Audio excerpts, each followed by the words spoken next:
This video will explain the logic behind using a hierarchical structure to organise your nodes.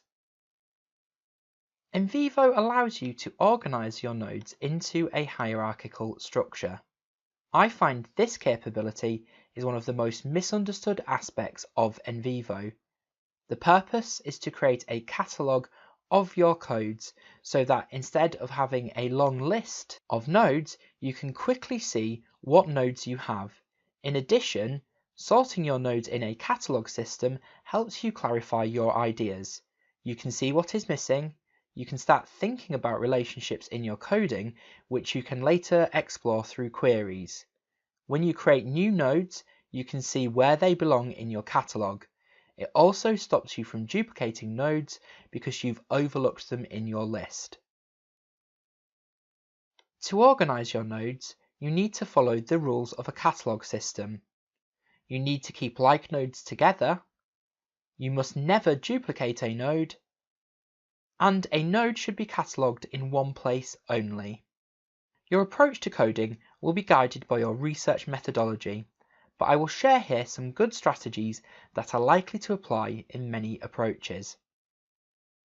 It's a good idea to have a separate folder for the new codes.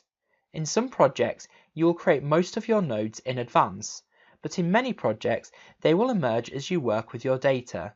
In either case, the new nodes folder is helpful.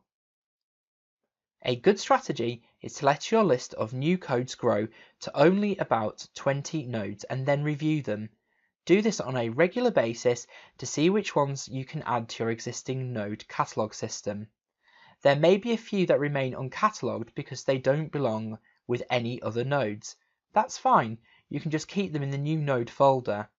When you start coding, you may not know much about what your catalogue system will look like. Just put the nodes you create in the new folder and let your catalogue system evolve during the course of your analysis. You may find that you want to change the structure of your catalogue as you do more coding and create new nodes. This is normal and it's easy to move nodes around in NVivo or merge them if you decide two codes are really the same thing.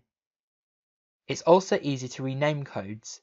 The next video will cover how you technically do this, but it is first important you understand the principles for structuring your nodes hierarchically. This incorrect example is based on the sample project. So in this structure, if I had a piece of text that is a negative attitude about the decline of the fishing industry, I would code it in one place. But this is the wrong logic for NVivo, because I am breaking the rules of a cataloguing system. I am not keeping like with like. An aspect of the economy, such as the fishing industry, is a different kind of thing from expansion or decline, which is a different thing from positive or negative attitudes. The correct way to structure this is to have a separate top-level node for the economy with child nodes for different aspects of the economy. Another top-level node for growth cycle with child node for phases of the growth cycle. And finally, a top-level node for attitudes with child nodes for different kinds of attitudes. So if I had some text which was a negative attitude about the decline of the fishing industry, I would code it in 3 different places. As about the fishing industry, as about decline, and as a negative attitude. So this gives me more flexibility to work with my data. So to pull out all my negative attitudes about the decline of the fishing industry, I would run a coding query to combine negative and decline and fishing industry. But with this structure, I could also look at all the statements about the decline of fishing industry, whether they were positive or negative, by running a coding query to combine fishing industry and decline. Or I could pull out all the negative statements about the fishing industry, regardless of whether they are about decline or expansion.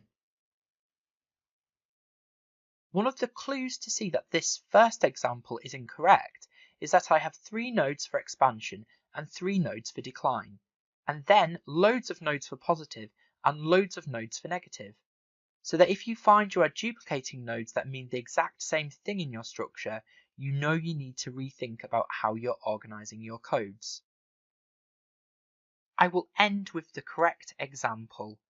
The next video will show you how to move your nodes around in NVivo, merge them, and rename them.